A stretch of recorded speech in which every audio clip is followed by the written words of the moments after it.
Hello and welcome to online India for study prepared for learning. दोस्तों स्वागत है आप सभी का। इस वीडियो में हम बात करने वाले हैं बीएड वर्सेस बीटीसी मामले पर उत्तर प्रदेश के अंदर सुप्रीम कोर्ट के ऑर्डर के बारे में, साथ ही साथ 69,000 शिक्षक भर्ती के बीएड को लेकर, जहां पर 40 से 45,000 69,000 के अंदर चयनित हुए बीएड अभ्यर्थी उत्तर प्रदेश के बेसिक विद्यालयों में जॉब कर रहे हैं और सुप्रीम कोर्ट का ऑर्डर आने के बाद काफ़ी ज़्यादा चर्चाओं का विषय भी बना हुआ है। इसी के साथ अगर बात की जाए पुरानी भर्तियों के बारे में, और हम बात करेंगे कई अपडेट को लेकर, लेकिन उससे पहले आप लोग वीडियो को लाइक कर दें और शेयर कर दें, चैनल को सब्सक्राइब करके बेल आइकन को दबा लें, जिससे कि आपको रियल ऑथेंटिक जानकारी सबसे पहले मिलती रहे। तो दोस्तों, क्लैरिफिकेशन का ऑर्डर आने के बाद से बहुत सारे सवाल खड़े होने लगे छात्रों के मन में। अब उसी को लेकर उत्तर प्रदेश के अंदर भी निकाली गई भर्ती को लेकर सवाल हैं, जिसमें अगर बात की जाए 69,000 शिक्षक भर्ती को लेकर कि अब 69,000 शिक्षक भर्ती में क्या होने वाला है।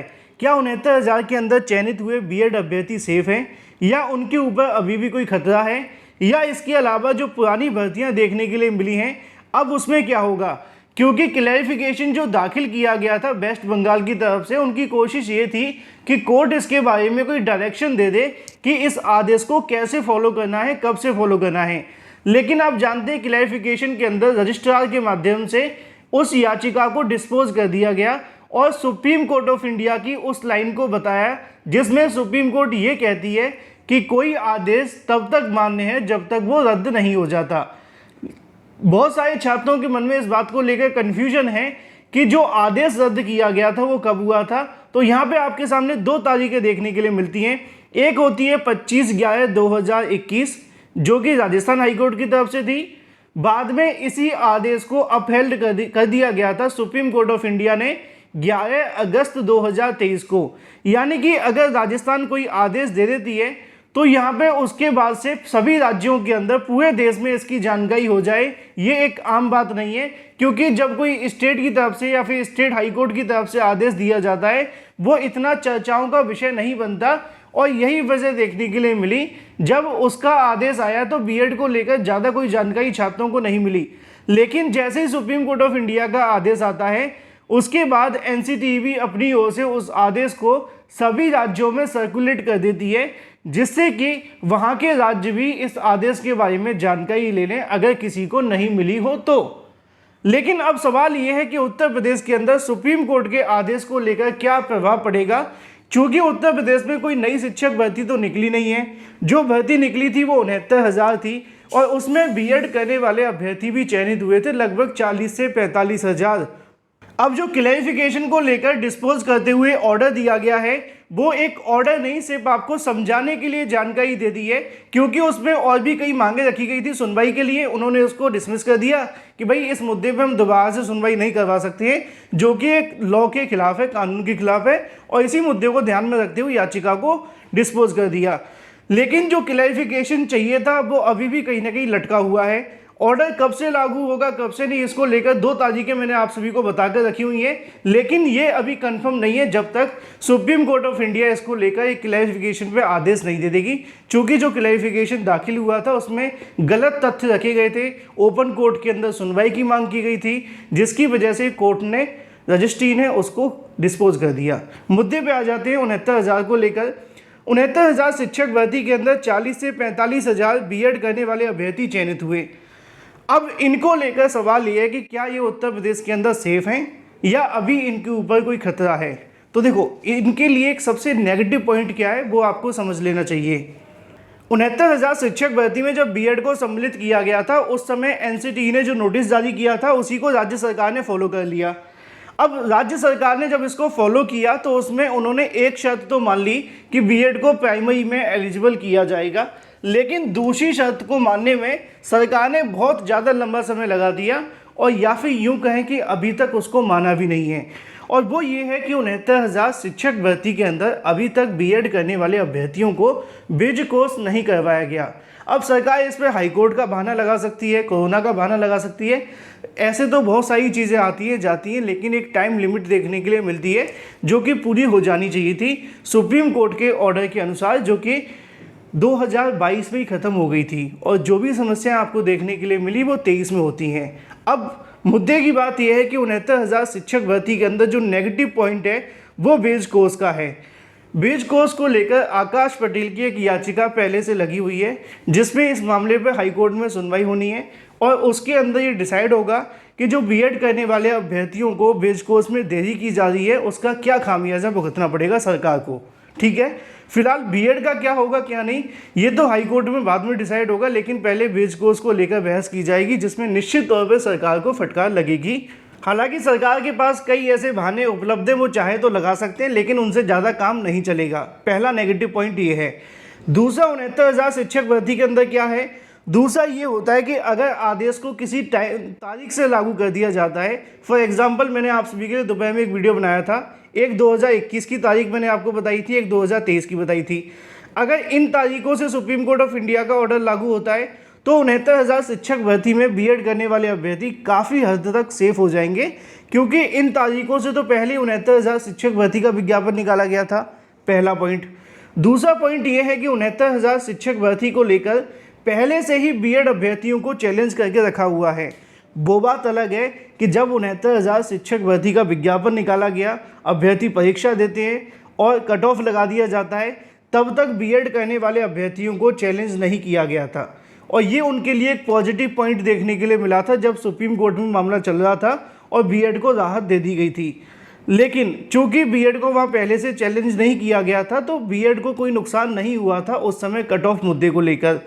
अब यहाँ पे एनसीटीई का गजट रद्द हो गया है, जिस गजट के आधार पर बीएड अभ्यर्थी प्राइमरी में वैलिड हुए थे और बेज कोर्स करवाने के लिए उनको मान्यता दी गई थी। अब देखना ये होगा कि कोर्ट इस मुद्दे को कैसे देखती है। एक याचिका हाईकोर्ट के अंदर लगी हुई है और दूसरी याचिका आपको सुप्रीम कोर्ट में देखने के लिए मिलेगी। अगर ये ऑर्डर किसी एक तारीख से लागू हो जाता है 2018 के अलावा कभी से भी, तो बीएड करने वाले अभ्यर्थी 69,000 शिक्षक भर्ती में सेफ हो जाएंगे, जो कि मैंने आपको दोपहर को भी जानकारी दी थी। लेकिन अगर इस आदेश को रेट्रोस्पेक्टिव मोड में लागू करते हैं, जो कि किसी किसी केस में लागू किया जाता है, किसी किसी में नहीं भी होता है, हालांकि यहाँ फंडामेंटल राइट्स का उल्लंघन है जिसमें ज़्यादातर ऐसा कर दिया जाता है, लेकिन मैं अभी इस पर इसलिए नहीं बोल रहा क्योंकि 69,000 के अंदर जो चयनित अभ्यर्थी हैं उनको लगेगा कि कहीं ऐसा इसमें ना हो, जो होगा भविष्य में छुपा हुआ। हम सिर्फ उन बातों पर बात करेंगे जो अभी संभव हैं। तो ऐसा हो जाता है, रेट्रोस्पेक्टिव मोड में आदेश लागू हुए हैं और इसका एग्जाम्पल आपने भी 10-15 दिन पहले भी एक केस में देखा था जहां पर फंडामेंटल राइट्स का उल्लंघन पाया गया था। तो सुप्रीम कोर्ट ऑफ इंडिया ने ऐसा कर दिया कि जब से कानून लागू हुआ था तभी से उसको निष्प्रभावी कर दिया। ठीक है, तो 69,000 शिक्षक भर्ती में अगर ये 2 डेटों पर आदेश लागू किया जाता है, 21 और 23, तो निश्चित तौर पर बीएड काफ़ी हद तक सेफ हो जाएगा। अब वहाँ पे कोर्ट को ये डिसाइड करना होगा कि जो सुप्रीम कोर्ट ऑफ इंडिया के अंदर बीएड को बहाल करने संबंधित एक याचिका लगी हुई है 69,000 शिक्षक भर्ती में, उस पर वो क्या करते हैं। क्या उसके आधार पर सुप्रीम कोर्ट ऑफ इंडिया राज्य सरकार को यहाँ पे छूट दे सकती है कि चलो जो पुरानी भर्तियाँ निकाली गई थी उसके अंदर बीएड करने वाले अभ्यर्थियों को छूट दे दी जाए। अगर ऐसा होता है तो इससे थोड़ा विवाद तो होगा, लेकिन काफ़ी हद तक जो भर्तियाँ लटकी हुई हैं अलग अलग राज्यों के अंदर वो यहाँ से क्लियर हो जाएंगी। अगर कोर्ट की तरफ से पुरानी भर्तियों में राज्य सरकार को छूट दे दी जाती है, जो कि निश्चित तौर पे थोड़ा सा विवाद का विषय होगा, लेकिन अगर ऐसा होता है तो सभी राज्यों के अंदर पहले से निकाली गई भर्तियाँ जिनमें नियुक्तियाँ हो चुकी हैं उनमें कहीं ना कहीं राहत मिलने की संभावना बढ़ जाएगी, चाहे फिर वो 69,000 की हो या फिर एमपी की या किसी अन्य राज्य की तरफ से निकाली गई भर्ती। क्योंकि यहाँ पर शिक्षा मित्र इसके अलावा बीटीसी अभ्यर्थियों की तरफ से कोर्ट में याचिकाएं भी दाखिल की गई हैं, जिसमें 69,000 को कई ग्राउंड्स के आधार पर बहाल करते हुए नए सिरे से 69,000 शिक्षक भर्ती की मांग की है। लेकिन क्या ये पूरी होगी ये बाद में डिसाइड होगा, लेकिन अभी इस मुद्दे पर सुप्रीम कोर्ट में कोई सुनवाई नहीं हुई है, जिसमें शिक्षा मित्रों ने याचिका दाखिल की है 69,000 शिक्षक भर्ती को नए सिरे से कराए जाने के लिए और बीएड को बहाल करने के लिए। जब तक उस मुद्दे पर सुनवाई नहीं हो जाती तब तक इस पर कुछ कहना बेकार होगा, क्योंकि अभी सुनवाई होने में कितना इंतजार करना पड़ेगा कुछ तय नहीं है। दूसरी तरफ अगर सरकार को यहाँ पे राज्य सरकार को छूट दे दी जाती है तो प्राथमिक के अंदर बीएड को हरी झंडी मिल जाएगी यूपी सरकार की तरफ से, क्योंकि बहुत सारी ऐसी भर्तियां हैं जो 28 जून 2018 के गजट से हुई हैं और सुप्रीम कोर्ट ऑफ इंडिया का और राजस्थान हाई कोर्ट का जो आदेश है बाद में आया है और ये भर्तियां पहले से निकली हैं। अगर कोर्ट की तरफ से इस मुद्दे पर राज्य सरकार को छूट मिल जाती है तो फिर उत्तर प्रदेश के साथ साथ अलग अलग राज्यों में बीएड करने वाले अभ्यर्थियों को प्राइमरी शिक्षक भर्ती में हरी झंडी मिल जाएगी, जो पहले से चयनित हो चुके हैं। यानी कि अगर हम कंक्लूड करने की कोशिश करें कि 69,000 शिक्षक भर्ती में बीएड कितना सेफ है, तो हम ये कह सकते हैं कि अभी जो बीएड है वो 70% तक सेफ है। 30% इसलिए मैं कह रहा हूँ क्योंकि अभी मामला कोर्ट में है, और जब मामले कोर्ट में होते हैं तो कुछ भी देखने के लिए मिलता है, चाहे वो नेगेटिव हो या पॉजिटिव, वो सारी बातें आप सभी को माननी चाहिए, पहला। दूसरा, अगर सुप्रीम कोर्ट ऑफ इंडिया का ऑर्डर किसी डेट से लागू कर दिया जाता है 2018 के बाद से, तो 69,000 के अंदर फिर तो बीएड पूरे तरीके से सेव हो जाएगा, जिसकी जानकारी मैंने आपको दी है। हालांकि अभी कोई भी तिथि निर्धारित नहीं है कि कब से इस आदेश को फॉलो करना है, बहुत सारा कन्फ्यूजन अभी भी है। बहुत सारे अभ्यर्थी उस क्लैरिफिकेशन के ऑर्डर को लेकर समझ रहे हैं, लेकिन वो क्लैरिफिकेशन का ऑर्डर नहीं है, वो तो सुप्रीम कोर्ट ऑफ इंडिया के उस लाइन को कोट किया है बस। दूसरी बात ये भी है, अगर 69,000 शिक्षक भर्ती के अंदर जो याचिकाएं दाखिल की गई, चाहे वो शिक्षा मित्र की तरफ से हो या फिर आकाश पटेल की तरफ से, अगर उन याचिकाओं पर कोर्ट राहत दे देती है 69,000 शिक्षक भर्ती में, तो इससे फिर बीएड 69,000 के साथ साथ जो भी पुरानी भर्तियां निकाली गई हैं उनमें भी सेफ हो जाएगा। लेकिन अभी उन पर सुनवाई होने में थोड़ा सा इंतजार है, क्योंकि आप जानते हैं मामला जब न्यायालय में होता है तो निश्चित तौर पर थोड़ा कन्फ्यूजन देखने के लिए मिलता ही है। फिलहाल की जो कंडीशन है उसके आधार पर 69,000 में बीएड काफ़ी हद तक अभी सेफ है, लेकिन कई मामले कोर्ट में लगे होने की वजह से अभी कुछ परसेंटेज की आप सभी के लिए समस्या हैं, और जो नेगेटिव पॉइंट है वो बेचकोस है, जो कि 2 साल से ज़्यादा का समय हो जाने के बाद भी नहीं करवाया गया है। एक जानकारी ये भी है कि बिहार शिक्षक भर्ती के रिजल्ट को लेकर स्टे लग सकता है कोर्ट की तरफ से, क्योंकि ये मामला फिर से सुप्रीम कोर्ट ऑफ इंडिया में चला गया है।